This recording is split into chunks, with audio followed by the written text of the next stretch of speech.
to attend this weekend, which was very, very nice. But it messed up my sleep schedule so bad. So bad. So, for those of you watching the VOD, that would be attending stream a little bit later. Yeah, my bad. But we're back. We're back, and as my sleep schedule adjusts, we'll get back to our normal little schedule. Right now Aggie is asleep, so I'm trying to keep my voice down and not wake her up. But I was like, I know I'm gonna end up sleeping late again and missing my stream time. So I need to stream and try it out. Thankfully, our processing is so cool that it's catching a lot of the fan sounds from we sleep with like 2 fans on, so that's neat. That's cool. Anyway, we will read some stories. I have 3 here. We'll see how it goes. The first one is, my neighbors say they've known my son for years. I've never had children. How old must he be now? 8, 9? I stared at my neighbor, unsure what she was asking. She read the confusion on my face. You're a cute little guy. I saw him biking down the lane earlier. He must be old enough for grade 4 now, right? Miss Babbage was a bit on the older side, but I never thought that she had shown signs of dementia. Not until now. I wasn't exactly sure what to say. She proceeded to stare at me, tilting her head, as if I was the one misremembering. I awkwardly opened my mouth. Oh, right, my little guy. She brightened. Yeah, he must be in grade 4, right? Sure, I mean, yeah. Yeah, he is. What a cute little guy, she said, and returned to watering her flowers.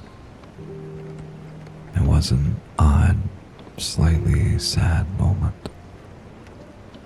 I wonder if her husband had seen glimmers of this too.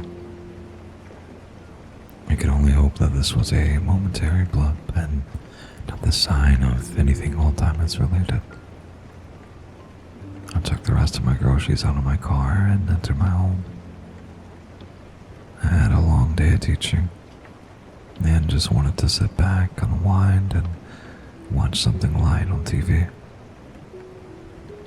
But as soon as I took off my first shoe, I smelled it. Something burning on the stove. Something burning with lots of cheese on it. The hell? I dashed over to the kitchen and almost fell down, partially because I was wearing only one shoe, but also because there was a scrawny little boy frying Kraft dinner. I let out a half scream, but very quickly I composed myself in the same assertive adult who taught at a university. What? Excuse me. Who are you? What are you doing here? The boy's blonde, willow-like hair whipped around his face as he looked at me with equal surprise. Papa, what do you mean? I'm here. I'm here.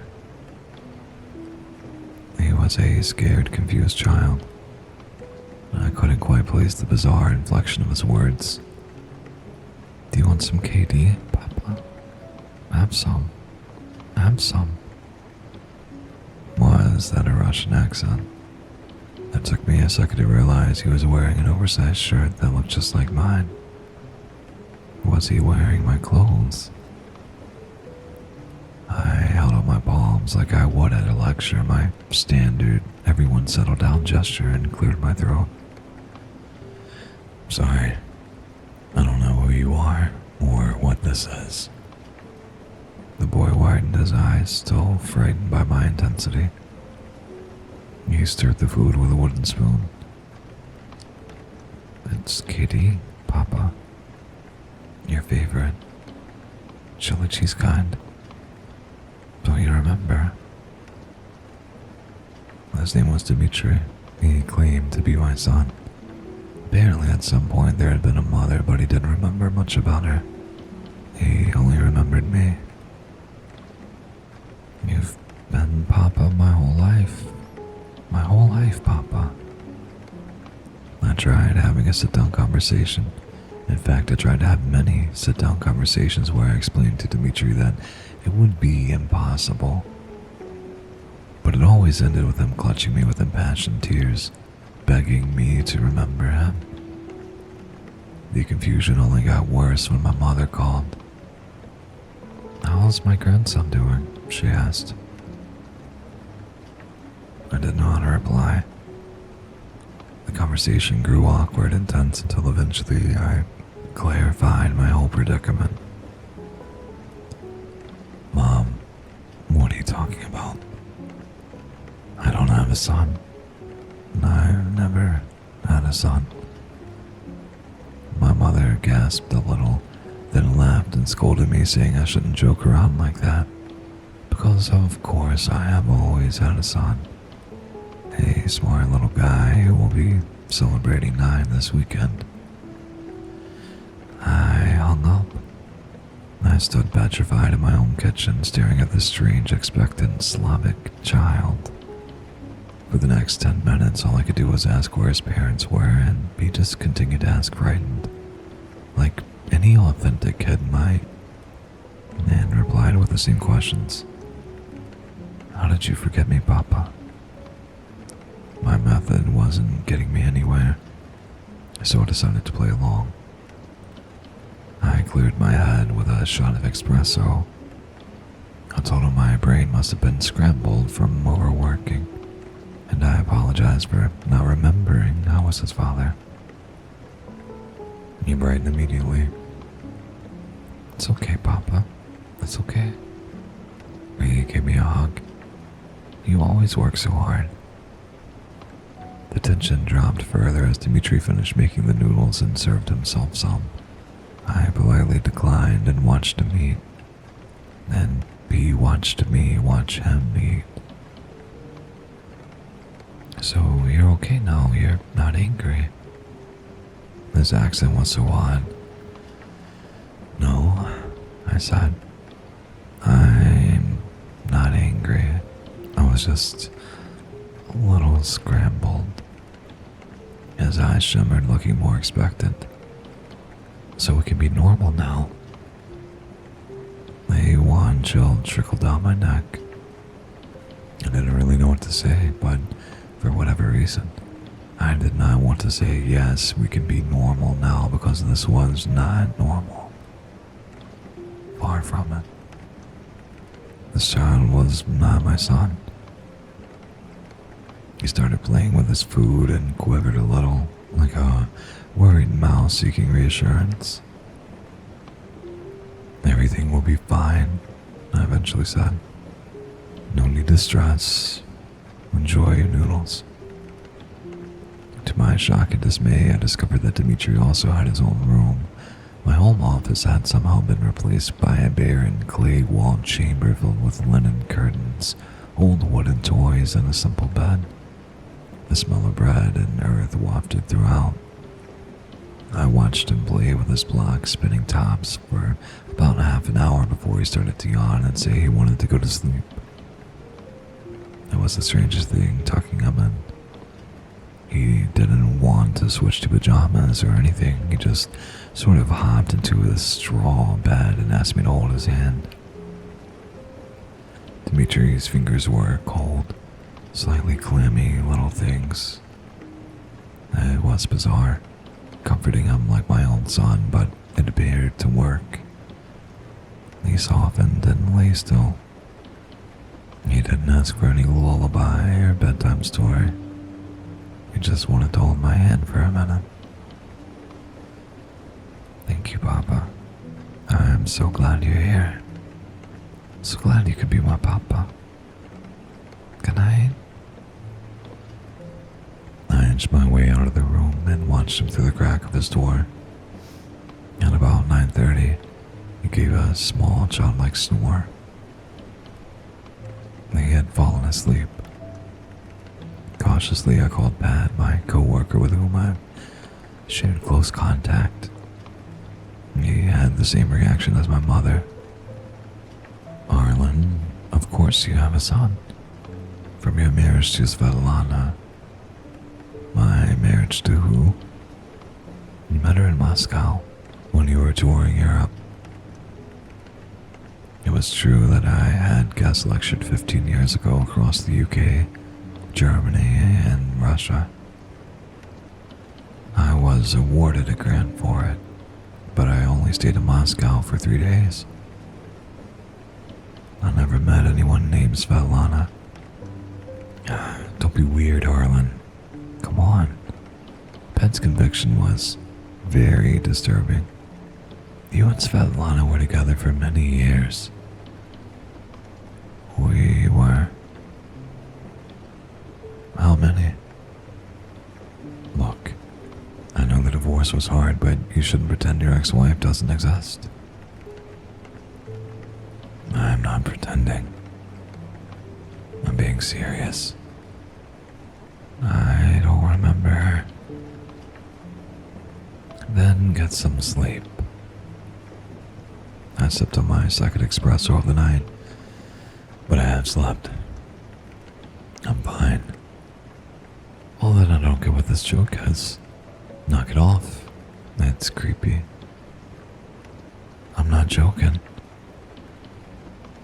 I'll see you tomorrow for the birthday. Birthday? Yes, your son's birthday. Jesus Christ, good night, Harlan. Get some sleep. Come on, Ivy, so how you doing? Cause I don't know and so much.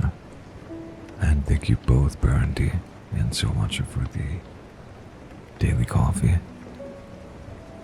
Model lagging? Nah, it's P&G today, bro. Eggie's asleep right now, so I'm having to be like super quiet.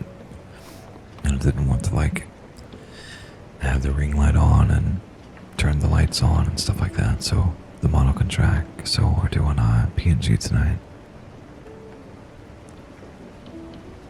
I didn't sleep that night. My efforts were spent scouring the filing cabinets and drawers through my house. I had credit card bills covering school supplies, kids' clothing shops, and costlier groceries.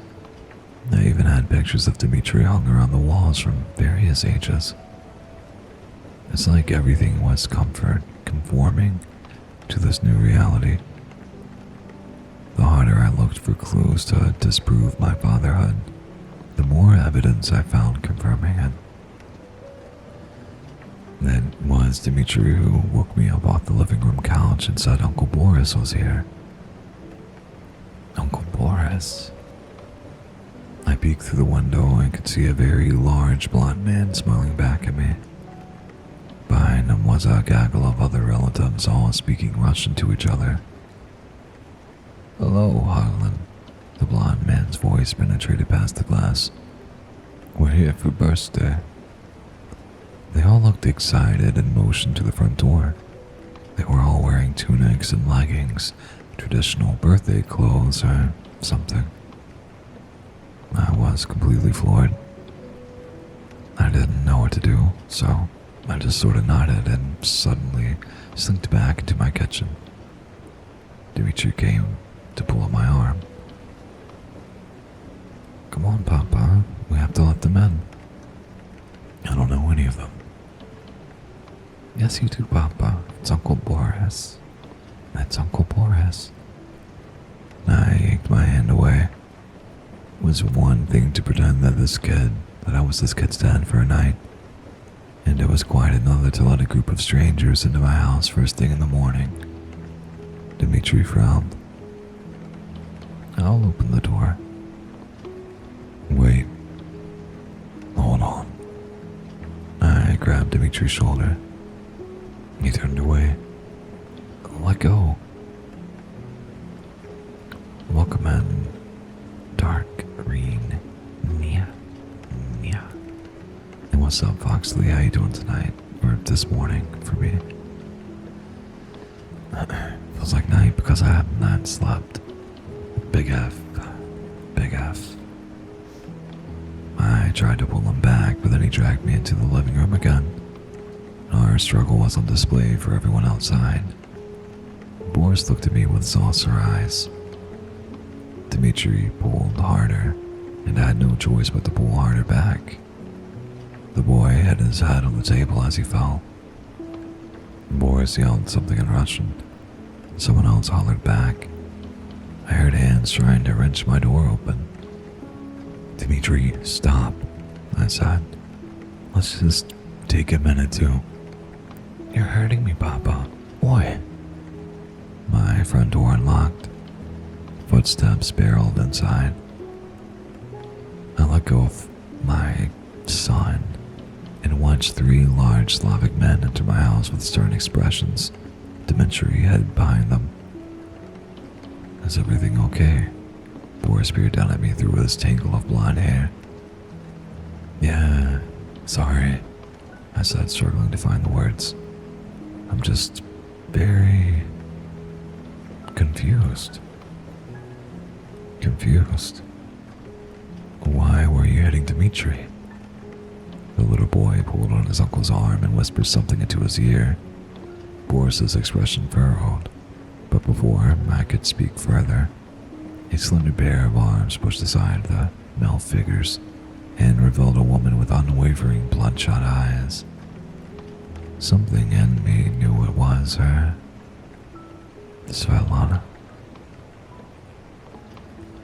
She wore a draped brown sheet as a dress, with skin so pale I could practically see her sinews and bones. It was like she had some extreme form of albinism. Harlan, she said, somehow breaking my name into 3 syllables. Harlan. I've never been so instinctively afraid of a person in my life. It was like she had weaved herself out of the darkest edges of memory.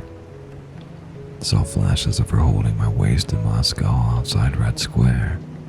Flashes of her lips whispering chants in the shadows of St. Basil's Cathedral. Svetlana held Dimitri's shoulder, then looked up at me. Just tell him it will be normal. Tell him everything will be normal. No. This is not happening. None of this is real.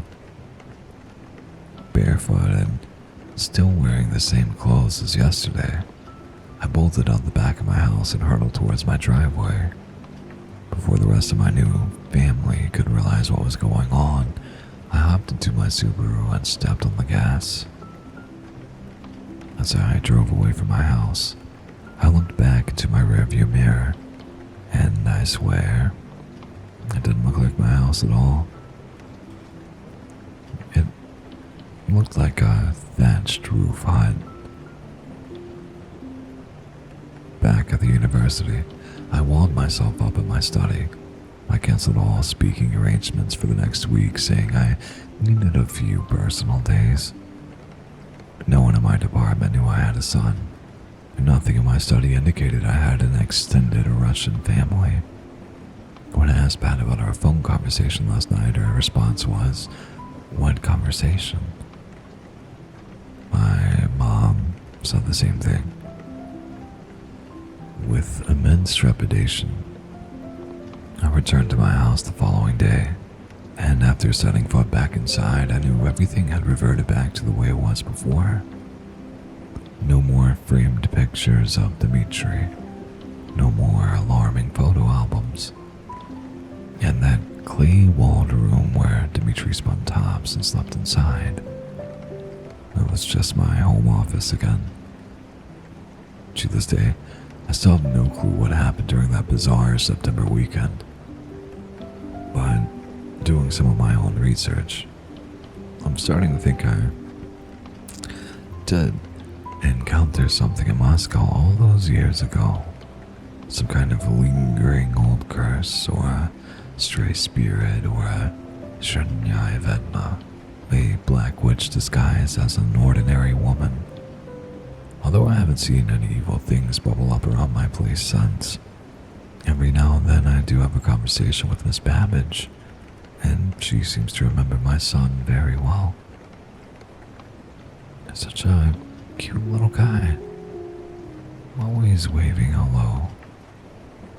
Did you know he offered me food once? I think it was craft dinner.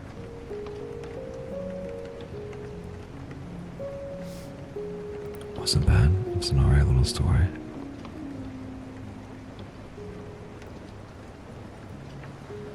Let's see. I want to see how long these are.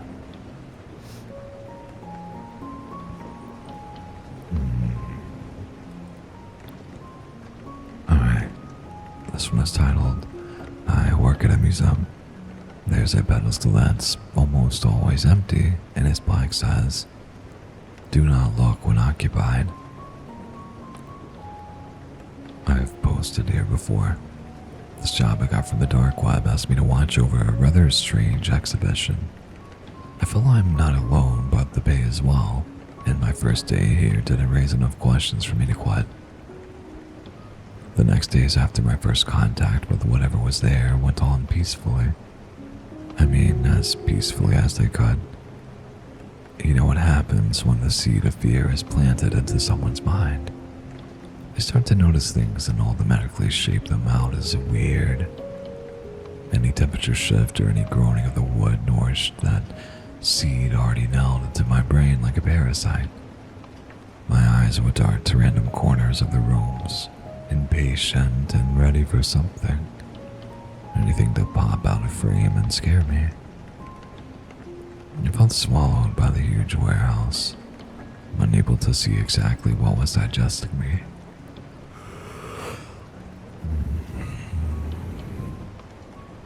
Someone said on this forum that I should check if the exhibition was advertised online in any way. However, I didn't know what name to search up. The offer and the lady had only referred to it as a prestigious temporary exhibition, and nothing more. On my 5th day, I decided to start looking up the exhibits. I was sitting at my desk, my back stiff from hours of doing nothing, but I loaded up the browser to type the painter exhibit, do not look when occupied. I waited anxiously for the results to be generated. Some forum entire entry briefly mentioned that they were looking for someone with connections in the art curator world. I assumed that the usual art curating, because they had a potentially new exhibit that could cost a lot of money. Some blog about soul trapping. I didn't really understand the connection. A few pictures with an empty pedestal that I skimmed through. I don't know why, but those were the most disturbing parts. After day 8, temptation dripped down from where it was trapped in my mind into my heart, and I looked up to the paintings. There was something I had missed before. I could feel it.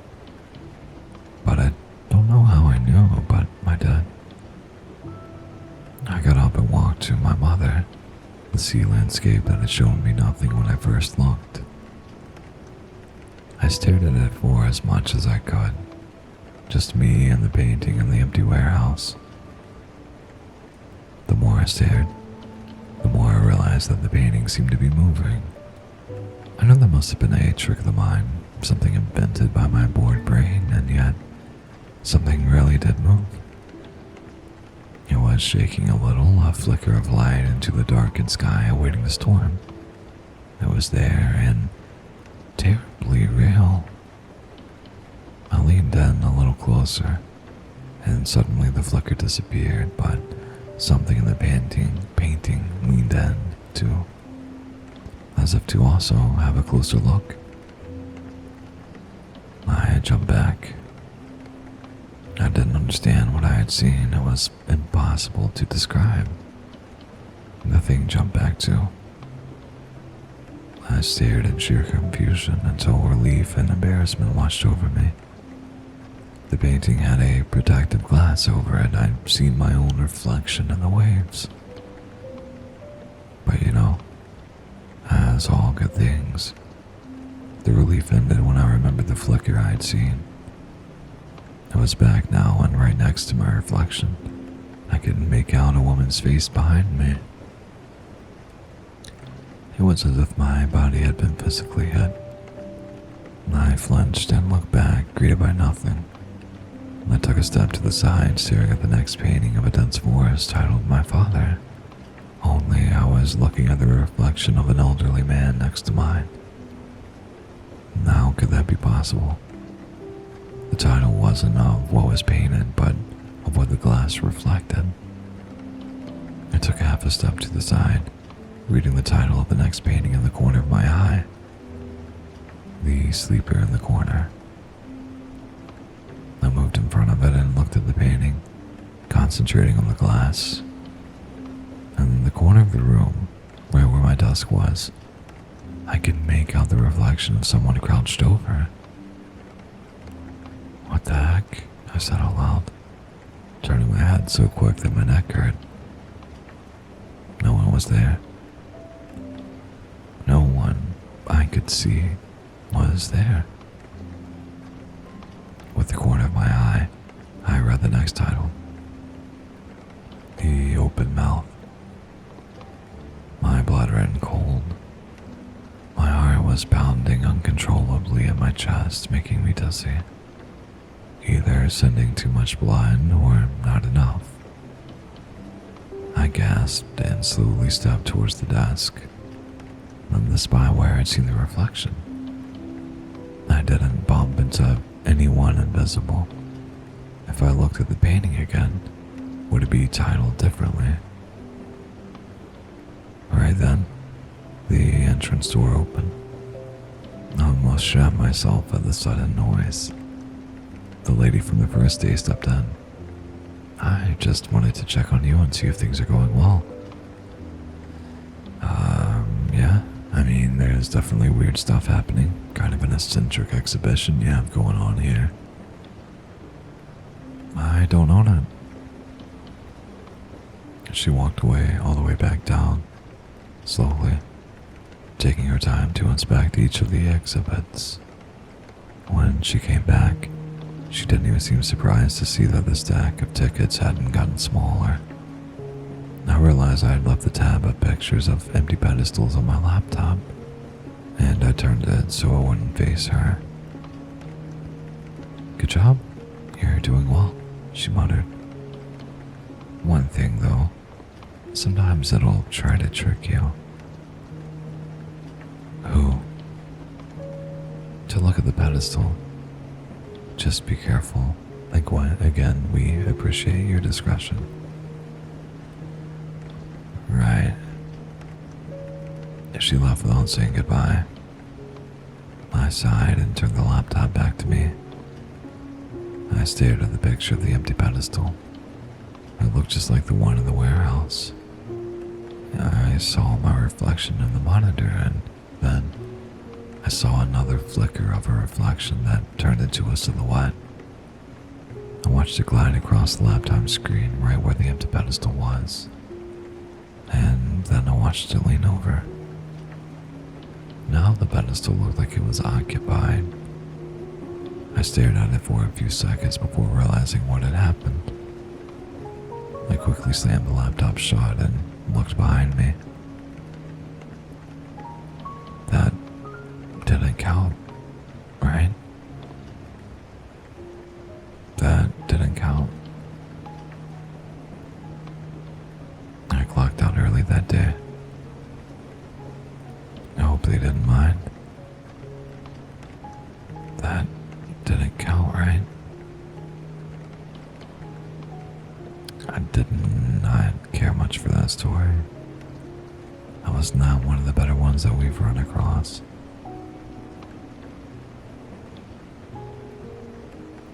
Also, I hate like the roleplay thing that the people do in the comment section. It's odd. It's just not my thing, but that doesn't mean there's anything wrong with it. Was still relaxing. I'm happy you found it relaxing, man. Let me see what we have.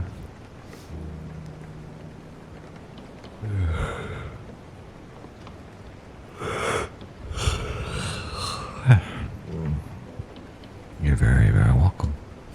This is actually working to make me sleepy as well, which is good, but also like it's really close to my wife waking up, so I wanted to like make breakfast and stuff for her. So I'm gonna try to stay up until it's time for her to wake up, make breakfast and hang, and hopefully get some sleep. Have a collab later on, playing Repo on the gaming channel with a bunch of lovely Finnish people. Yeah, hoi. Welcome in, Pink Star Drop. Welcome in. My reading though is gonna get worse. The sleepier I get, and I'm gonna hit you with 1,000 yawns, so I'm sorry. This next one is titled, I guarded a live asset in a military lab. I should have turned the work down. Take it from me. Some jobs aren't worth doing no matter how good the money is, or how much shit you're willing to overlook for the sake of an easy life. I've worked the door of more dive bars, brothels, and bad businesses than I can count. Seen things that would make a better man quit. People fighting to bloody unconsciousness in the streets. Kids ODing while passerbyers step by or over or around them. Women drunk and spewing in the gutter, and still being ushered in by club owners hanging over them like mosquitoes on still water. Dead men frozen to death for want of a home while folks lined up only a few feet away to spend their money on booze in the warm. I saw all this and kept on working with my head down. Never complained as long as my pay ended up in my wallet, and it's taken me this long to be sorry for that. I was not a good man, and I knew it. It was my lack of any moral scruples that, at that time, that landed me a security gig at a military lab. The wage was good and the work was easy, and that was all I cared to know. My job was to guard a live specimen that had been living in the back room of the building. The only action I saw from day to day being to let scientists or the orderlies responsible for feeding and cleanup in or out. It was quiet, repetitive labor, the kind I liked. I liked the other guards on duty too. The guys that ended up doing most of my shifts with me were around my age, leading me to fall in with them and their way of joking around to keep things interesting on the slow days. Had I known what I do now, I would have kept my distance from them, stayed alert, and discouraged that kind of horseplay. But in the end, I was as much to blame for what went down as they were, and maybe a little more. Still, sometimes I wonder if what happened to us was inevitable. A secondary experiment set up by the military without our knowledge. Maybe we were chosen for our youth. The conditions we worked in, purposely built with far less protections than we were led to believe.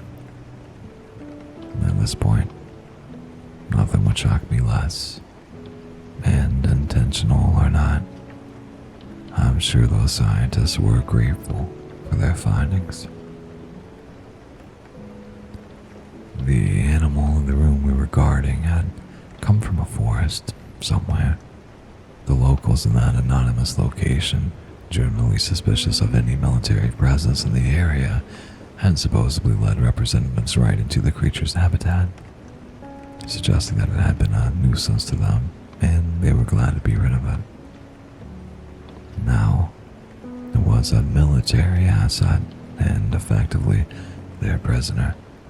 Though to this day, I don't know if that thing was aware enough to realize it, or if it did, to care. Every few days, we guards were required to release the complex lock system on the cell door to allow scientists through to conduct their experiments with the creature, or more accurately, with the unlucky men and women they brought into that room with them. Hostages, I guessed, or long-term jailbirds hoping to reduce their sentence by volunteering to take part in human trials. They'd be dragged out of that cell, sweaty and staggering, clearly affected by some influence within. I figured the creature was being used as some form of living torture device. They were never moved much except when the orderlies brought it live rats or insects for it to eat, which it did slowly and without any visible interest in its handlers. For this reason, none of us on security were particularly afraid of it, though we knew more or less what it could do. We'd witnessed both janitors and scientists go in with headphones over their ears, which we were also required to wear when opening doors. From watching through a reinforced glass panel, we deduced that the creature made some sound that affected the poor saps brought in to meet it. You'd see its body trembling as they entered, a rudimentary hole in its mouth falling open over its flat teeth. Its back legs would rub together, and not knowing the difference between a grasshopper or any other kind of insect behavior, everybody on security took to calling it Jiminy Cricket, or sometimes just Jim. "They're going in with Jim," we'd say to each other whenever we got a call. Hot through it to prepare the doors for the scientists and their human subjects to pass. Poor bastard doesn't even know what he's in for. Neither did we. Our guesswork never came close. Through the long, quiet hours in the beginning, between test days, my team and I would end up talking about the thing we were guarding. Getting around, really. Mainly to shuck off some of the unease that came of extended periods of time alone with our charge. While we weren't scared of it per se, it wasn't comfortable to look at. The cricket had an oily, hard shell exterior. Its bald head eyeless but vaguely humanoid. Its limbs might have been 2. Only all 6 were folded backwards like a bug's and tapered into fingerless ends. The creature was smaller than the average man, or looked to be until the fleshy brown sheets it had as wings opened out, which they sometimes did while it ate, taking up half the wall. The cricket could have overpowered any of its keepers easily if it wanted to, but I guess it didn't have the smarts to try, or else it had enough to know that it was to a good thing getting food and board with so little effort on its part. No one on security knew much about it except what we could see for ourselves. The docs wouldn't tell us anything and shut us down whenever we tried to ask. As far as we knew, the only risk to the creature posed to humans wasn't that cry it made when anyone approached, and even then the symptoms appeared to be temporary, wearing off as the subjects were laid away from the room. At that point, we hadn't heard heard the noise ourselves due to the mandatory headphones, as well as the walls and doors of the cell being heavily soundproofed. We wanted to know what exactly could be so bad about that grown adults would start retching and crawling around on the floor to get away from it. And there was no way of finding out without experiencing it with our own ears.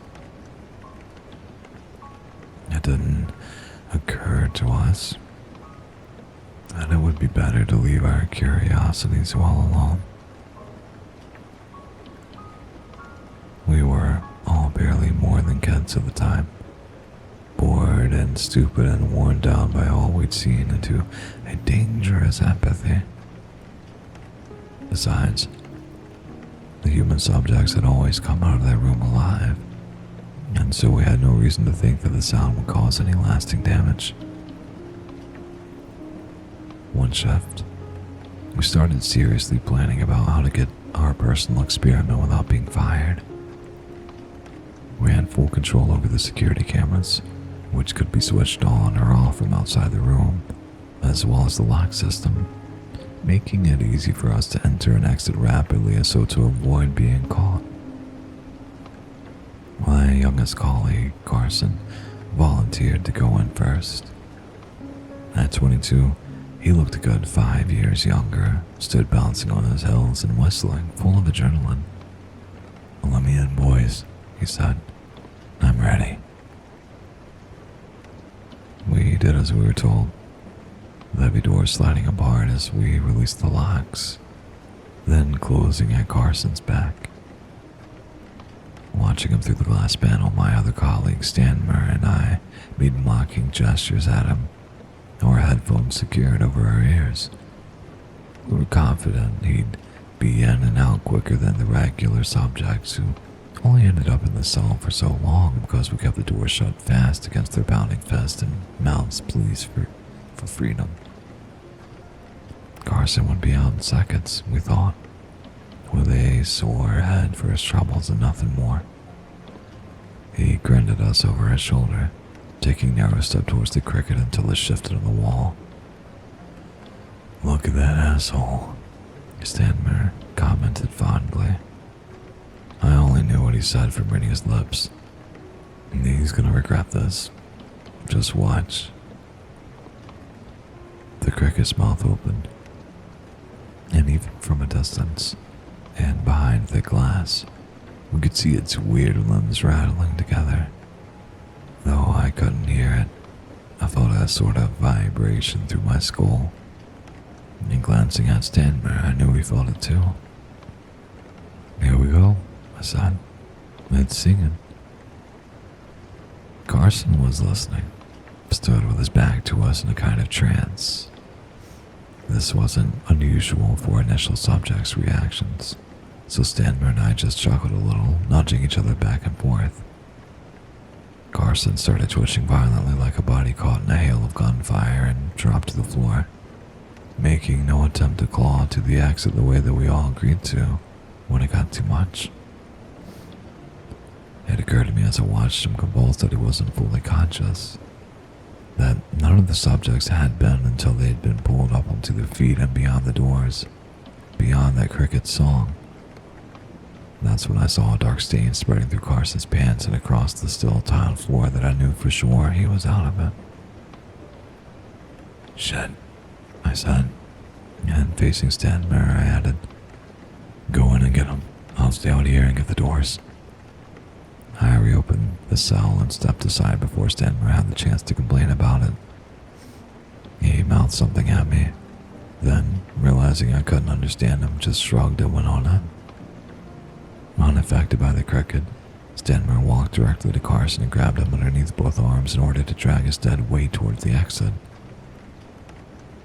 The moment he put his hands on him, Carson's slack body started seizing and kicking all over again, his jaw dropping open in what I could only assume was a scream. Stanmer did his best to keep on pulling him over to the door and almost succeeded until one of Carson's falling arms hit him in the air, knocking his headphones off into the floor.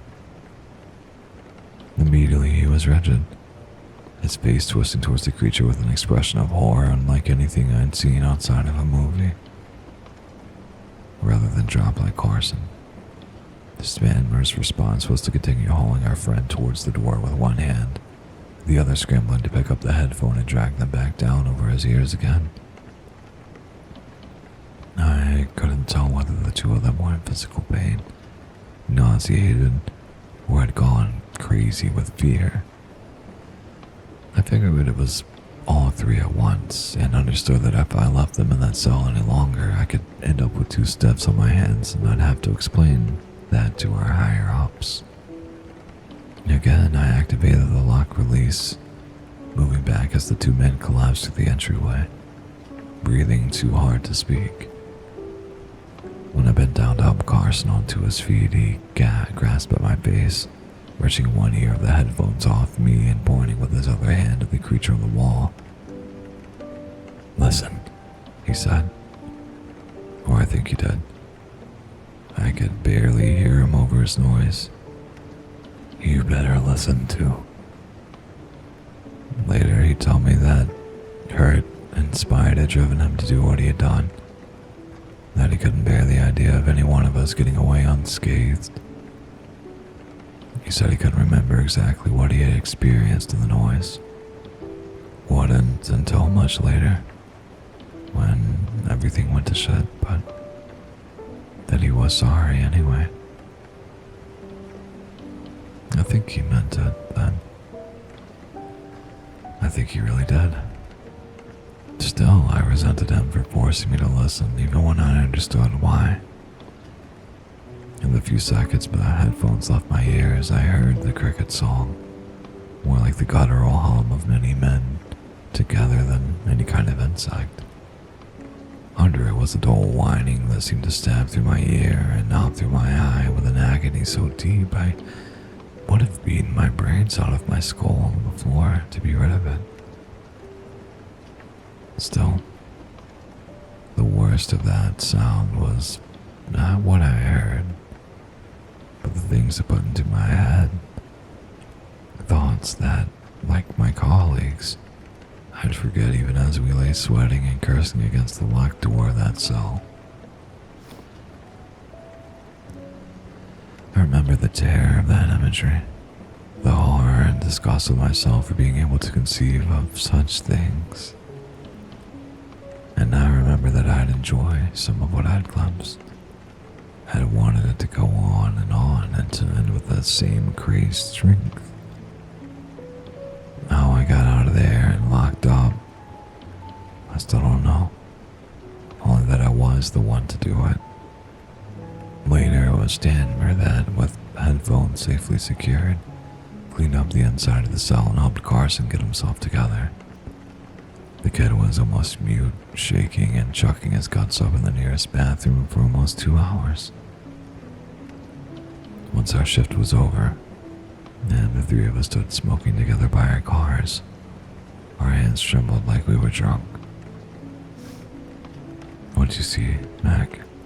asked Carson. I looked hard at him, but saw nothing but an innocent questioning in his eyes. "Hell if I know," I said. "But if I had hung around there like you, I would have been in a wooden box by tomorrow. I can tell you that much. You want to know what I think? The military's gonna kill with that cricket. They're gonna take out how many ever civilians are in hearing range of their targets. They won't give a damn." Carson looked like he might pass out again. "Come on, guys. We knew who we were working for," said Stanmer. "Don't act like you didn't see something like this coming." But he said it gently, with sympathy. He experienced the sound too, after all, and had hated it just as much as we had. "We should quit," said Carson. "I ain't sticking around. This is too messed up. I'm out." I would have gladly gone with him, but I couldn't admit it. "If we drop out this early into the game, then the bosses will know something's up," I said. "And if they know we're belling with classified information on our hands, deep shit. We need to lie low for a while. Play it cool. It seemed unfair to point out that Stanmer and I wouldn't have heard anything at all if Carson hadn't freaked the way he did, though both of us were thinking it. We knew he had taken the cricket song the hardest and we couldn't kick him while he's down. Christ, said Carson queasily. I don't know if I can do this. Tough shit, said Stanmer and flicked his cigarette away into the snow. We were dumb enough to open that door. We gotta be smart enough to see that this shit out there. So, we kept working at the lab for another couple of weeks without event, though Carson was jumpy and looked green around the gills every time we opened the door for the cleaners or the next story subjects to be sent in. He couldn't even bring himself to look through the glass panel anymore. Stanmer became fascinated with it. He'd always have his face to that window, his breath steaming out white. I heard the locals used to put tree gum in their ears so the cricket couldn't get to them, Stanmer once said. The noise is to keep competition out of his territory or some shit. Must be more of them out there somewhere. I looked at the cheap paint job on the wall and tried to ignore him, hoping that if I did, he'd drop the subject. By then, I decided the less I knew about the creature, the better, wishing I had minded my business like I had all those other times before. It was 5 a.m. on a Monday that I got an unexpected phone call just before my alarm went off for a rare morning shift. Cursing, I answered my cell. Stanmer, I said, you gotta be messing with me. What is it? Look at social media, man, he said. You still have accounts, right? Many of them? Open them up. Check out the news articles now. His voice was dull and dark. I had never heard him talk that way before, and it sent something through me, deeper than cold. I pulled up one of my barely used profiles online and started to scroll. Immediately, the same headline was being shared by every page and person I followed.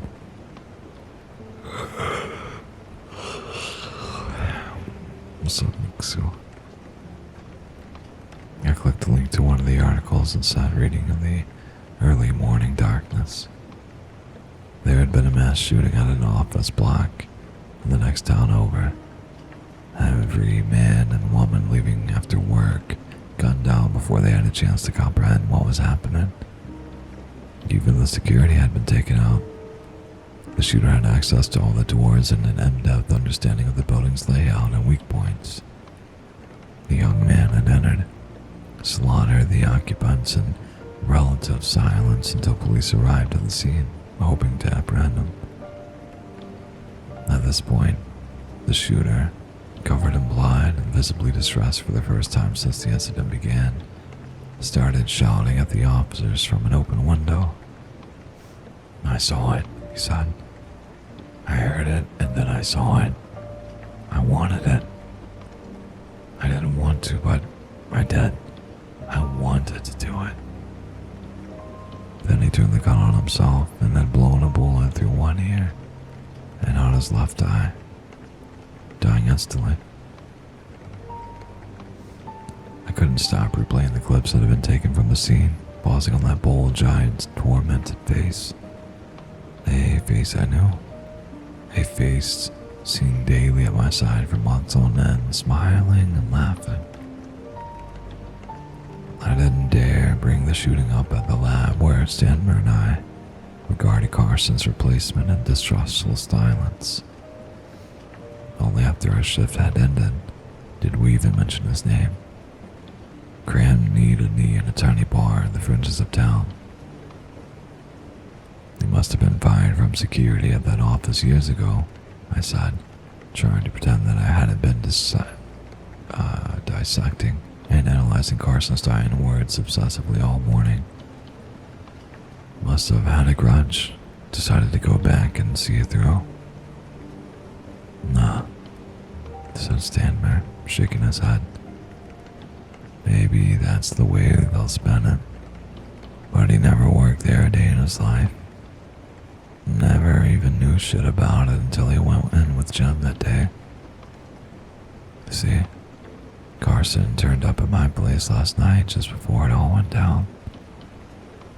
I asked if I remembered anything else about that cricket. I said no, and now I planned on keeping it that way.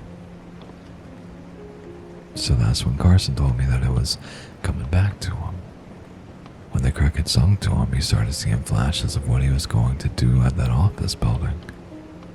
Knew how to get there, how to get around, even how he'd feel doing it.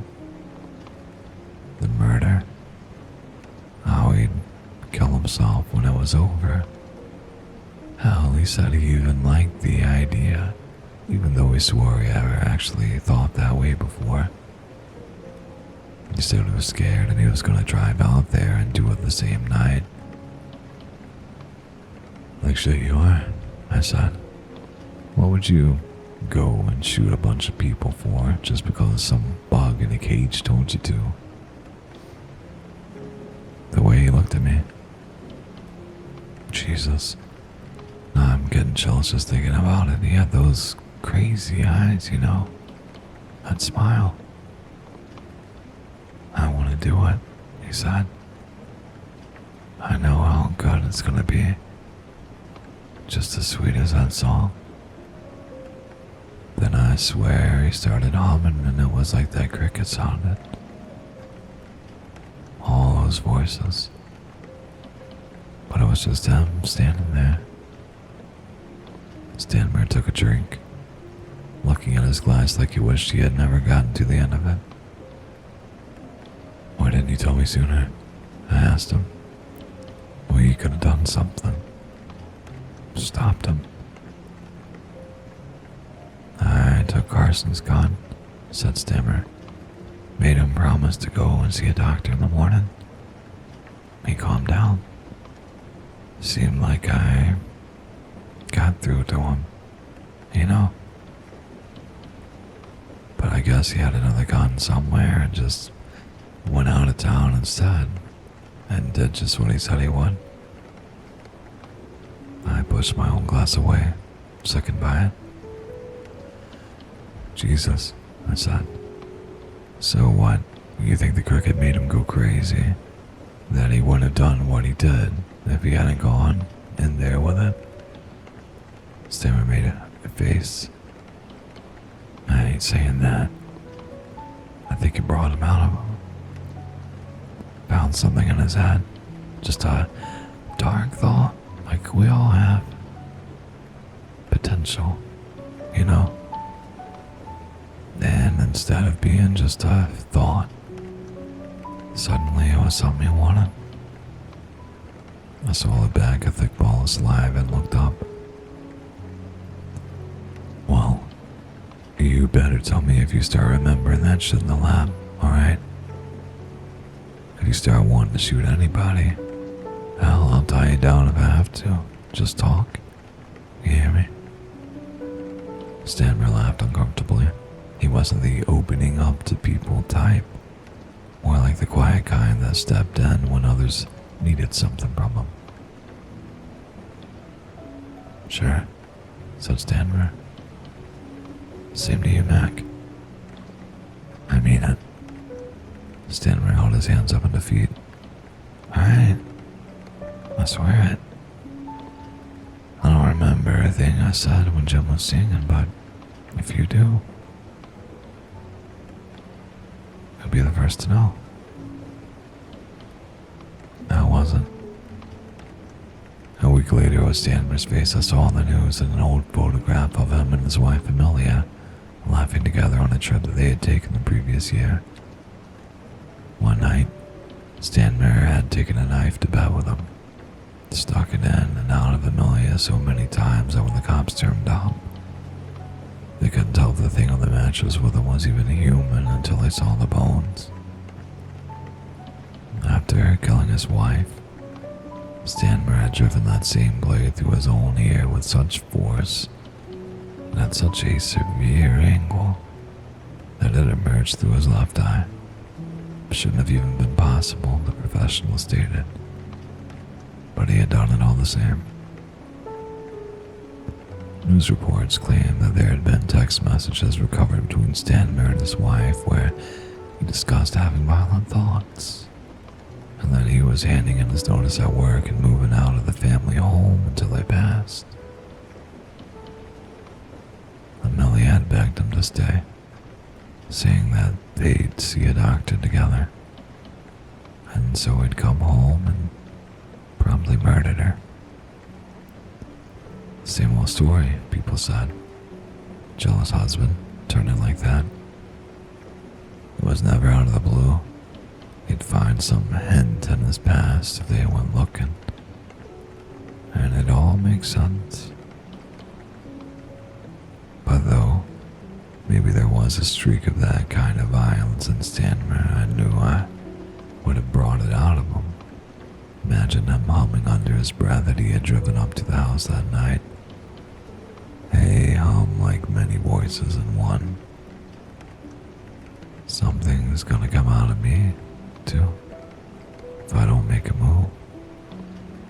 I'm going back to that lab again tomorrow for one reason. That's to put a pair of those headphones on and shoot that cricket through whatever soft spot in its shell I can find. Maybe that'll stop what's happening to me. Maybe it won't. If it does, what the military will probably find a way to get rid of me anyway. Something quiet and convenient you'll never hear about. But I've made my peace with that. Started thinking about my mother, you see, and how I always hated her. I know how I'd kill her if I did it. And I know that it would feel so good to me.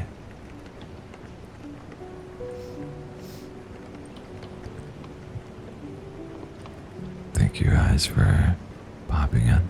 It's going to be a short stream. We're going to go ahead and end. But it was nice. Sorry for the couple of days absence. But we should, as our sleep schedule gets back to normal, we should readjust to actually having a more normal schedule. But yeah, enjoy your day. If you need sleep, I hope you sleep well. It's been fun. And I don't think there's anyone awake or streaming to raid.